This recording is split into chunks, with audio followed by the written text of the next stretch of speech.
Appendix B, 5 business ideas I won't get to, and I'm giving them to you. I believe that live streaming is the future, so most of the new businesses I envision build on that platform.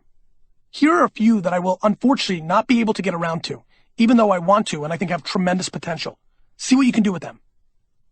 Number 1, the big one, the QVC of the internet. It blows my mind that this has not been done yet on a serious level.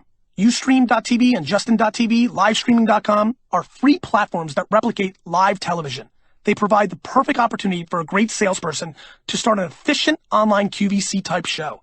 Find a terrific host or host it yourself, mix things up by inviting guests, inventors, entrepreneurs, and authors, and talk about whatever you find interesting or useful or exciting. You don't even need vendor relationships to start this up. Affiliate links at first can be worth selling. Eventually, vendors will be begging for airtime. In addition, you wouldn't need a call center to handle customer service and sales. While you and your host talk about the product, a box would just appear at the bottom, allow them to shop online. Needless to say, you would have an archive and break products into categories so that shoppers could easily find past episodes and shop to their heart's content. A tea blog. What I did for wine with Wine Library TV is wide open for somebody to do with tea. Tea is going to explode in this country. As we move away from coffee to something healthier, and as we get more Asian and, influx, and we're getting all these different vibes from different parts of the world, tea is huge. I am positive that tea will explode. It's a lot like wine. It's going to take time, but the person that builds a tea blog and becomes the tea personality will have enormous monetizing opportunities. The Sports Center of the web. Where is the Sports Center for the internet? I mean, ESPN's a little stale. 2, 3, 4, 5, 10 guys, couple gals, whoever's got the passion for sports, getting together and streaming like ESPN News does all day long is a huge opportunity. All we're doing is social commentating. There's enormous amounts of radio shows around the country that are making tons of money talking sports all day long. You could do that with video as well. You don't need the highlights. And it is a huge, huge market. I am stunned that somebody doesn't own this yet.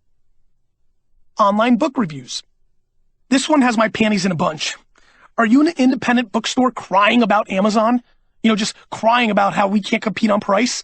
The biggest thing you have is your knowledge. You're not putting out content and you're not working hard enough. If you're an indie bookstore, you can absolutely dominate and never worry about BNN and Amazon again by becoming a voice, a content provider, just like Wine Library is. That's what I did. I'm not worried about Walmart or Costco. Nobody can beat us because we have real relationships with customers. You can do that as well. Create content, not just a stale monthly newsletter that you've been doing for the last 40 years. You should be reviewing books daily, audio, written, or video daily, and so should your staff. Huge opportunity. Next, let's call it PepsiLandHousePlace.com.